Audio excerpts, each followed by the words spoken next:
Bismillahirrahmanirrahim. Assalamualaikum warahmatullahi wabarakatuh. Perkenalkan, nama saya Sri Purnama dengan NIM 19.100.058.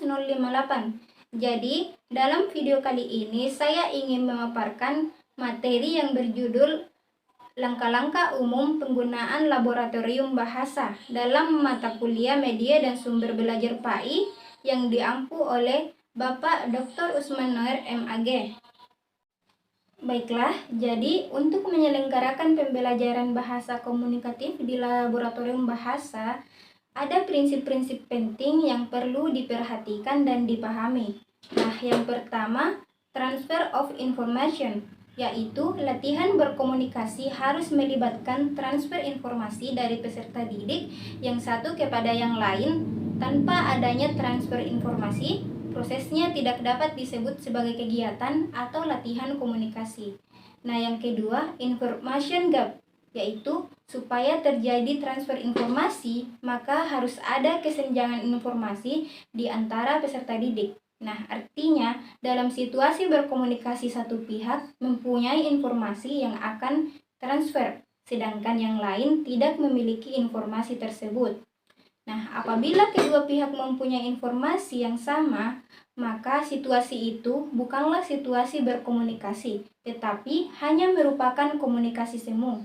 Nah, yang ketiga, task dependency, yaitu peserta didik hanya akan dapat menyelesaikan tugas kedua apabila dia dapat menyelesaikan iklan tugas pertama dengan baik. Oleh karena itu, setiap tugas dengan sempurna. Yang keempat, self motivation, yaitu keikutsertaan untuk terlibat aktif dalam pembelajaran didorong oleh motivasi sendiri, bukan semata-mata karena mendapat tugas dari luar, misalnya guru dan buku.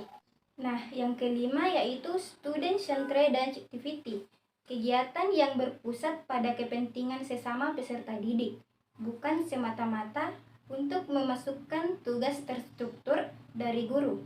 Yang keenam, inter-student communication, yaitu dalam berlatih terbina berkomunikasi antar peserta didik, bukan komunikasi yang selalu melibatkan guru. Yang ketujuh, student interaction and cooperation, yaitu dalam berlatih bersama terbina interaksi antar peserta didik dalam memecahkan persoalan bersama, sebagaimana layaknya komunikasi dalam pergaulan yang wajar atau alami. Nah, yang kedelapan, menjudge mental evaluation, yaitu penilaian hasil kerja yang bersifat memvonis sebagai salah atau benar, melainkan bersifat meluruskan agar isi informasi tidak melenceng. Yang kesembilan, correction of the content, yaitu apabila terjadi kesalahan dalam menyelesaikan tugas, maka koreksi dilakukan hanya kalau kesalahan itu mengakibatkan isi informasi menjadi melenceng atau salah. Kesalahan tata bahasa dikoreksi pada waktu lain tersendiri. Nah, yang ke-10, self-correction. Karena pada waktu mengerjakan latihan, seorang peserta didik merasa bertanggung jawab untuk melanjutkan ke tugas berikutnya. Maka dia akan sadar dengan sendirinya apabila yang bersangkutan membuat kekeliruan pada waktu mengerjakan tugas atau latihan.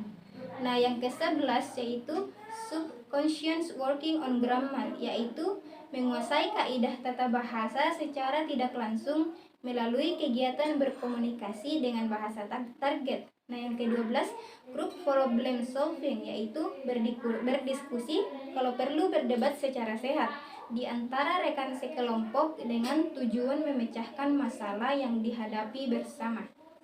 Selanjutnya, ada beberapa tahapan atau langkah-langkah umum pembelajaran bahasa dalam laboratorium bahasa, yaitu yang pertama, tahap persiapan. Pada tahap persiapan, teknisi atau laboran melakukan hal-hal berikut. Yang pertama, datang ke laboratorium 15 menit sebelum laboratorium digunakan oleh peserta didik. Yang kedua, membuka pintu laboratorium. Yang ketiga, masuk ke laboratorium dengan sebelumnya melepas alas kaki atau sepatu dan menaruhnya pada rak sepatu. Yang keempat, menghidupkan AC bila ada atau kipas angin. Nah, yang kelima, menutup kembali pintu laboratorium. Yang keenam, membersihkan ruangan dan peralatan laboratorium. Yang ketujuh, menghidupkan power dari sumber utama Stalford.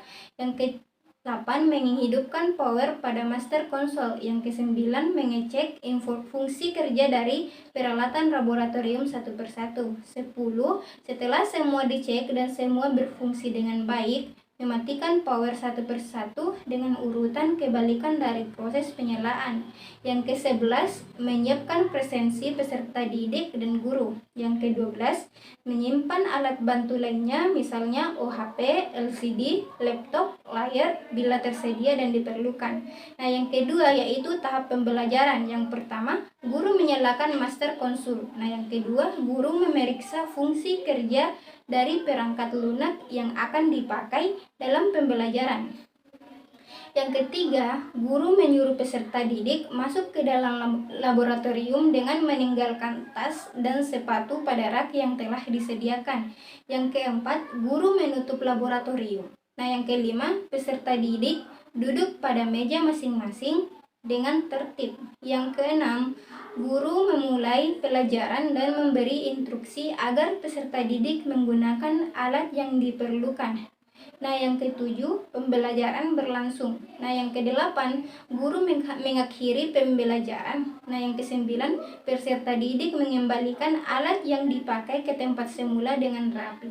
Yang kesepuluh, peserta didik mengisi lembar pemakaian alat atau melaporkan keadaan alat yang baru saja dipakai. Nah, yang ke-11, peserta didik keluar dari laboratorium. Nah, selanjutnya tahap pasca pembelajaran, yaitu yang pertama, setelah semua peserta didik meninggalkan ruangan laboratorium, guru atau laboran mematikan power dan master console. Nah, yang kedua, guru mengisi daftar pemakaian laboratorium pada buku yang telah disediakan. Yang ketiga, laboran memeriksa dan merapikan handset dan kursi yang belum ternyata rapi. Yang keempat, laboran membersihkan laboratorium yang ditinggalkan oleh peserta didik sekaligus membersihkan master console dan booth peserta didik. Nah, yang kelima, laboran mematikan power dan pada Stalford. Yang keenam, laboran memastikan bahwa semua peralatan dalam keadaan off. Nah, yang ketujuh, laboran mematikan AC. Yang kedelapan, laboran menutup atau mengunci pintu dan meninggalkan laboratorium. Baik, itulah tadi pemaparan dari materi saya yang berjudul Langkah-langkah umum dalam penggunaan lab bahasa. Lebih dan kurangnya mohon dimaafkan. Assalamualaikum warahmatullahi wabarakatuh.